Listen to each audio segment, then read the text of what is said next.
Time now for the business day. The Housing Agency of Jamaica HAJ is still struggling to keep its fiscal house in order.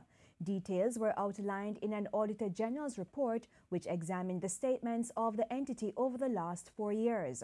TVJ's Andrew Laidley tells us more. Prime Minister Andrew Holness has pledged to deliver more housing solutions for low and middle income earners. If the Housing Agency of Jamaica HAJ is to play a central role, it may be easier said than done. The HAJ has 3 main objectives: to develop properties, construct new houses, and sell them to low and middle income earners. But a recent Auditor General's report states that the agency is struggling to meet those objectives. Take the 2017-2018 fiscal year, for example. The HAJ did not finish a single housing project. In fact, they only started 183 houses. That's less than 7% of the over 2,700 housing starts that were promised. The HAJ's performance for the 2016-2017 fiscal year was even worse.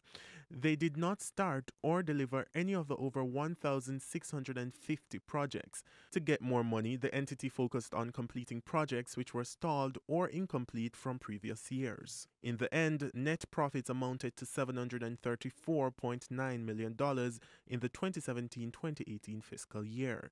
That was a well-needed right-about turn, as the agency had recorded net losses for the previous 3 consecutive fiscal years.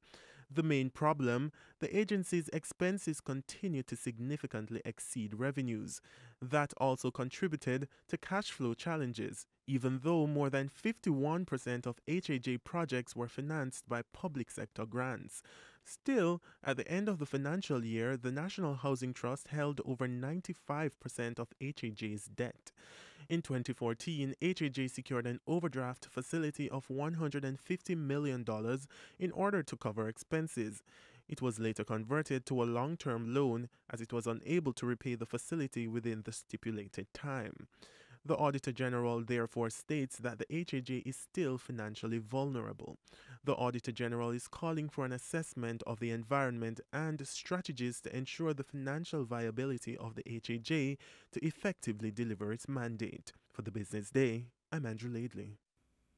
In news overseas, the Saudis are preparing a report that will acknowledge that the death of the Saudi journalist was the result of an interrogation that went wrong, one that was intended to lead to his abduction from Turkey. Details from the CNN.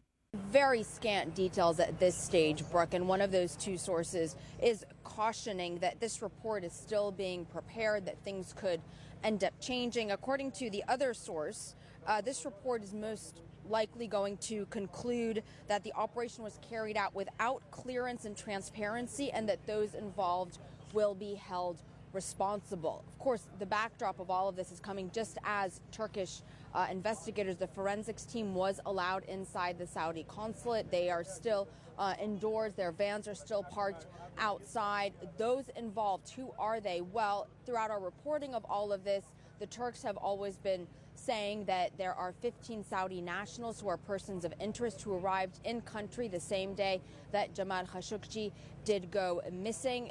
If the Saudis do in fact come out with this statement, this could be their way of distancing themselves from what happened. And the primetime news package continues with sports right after this break.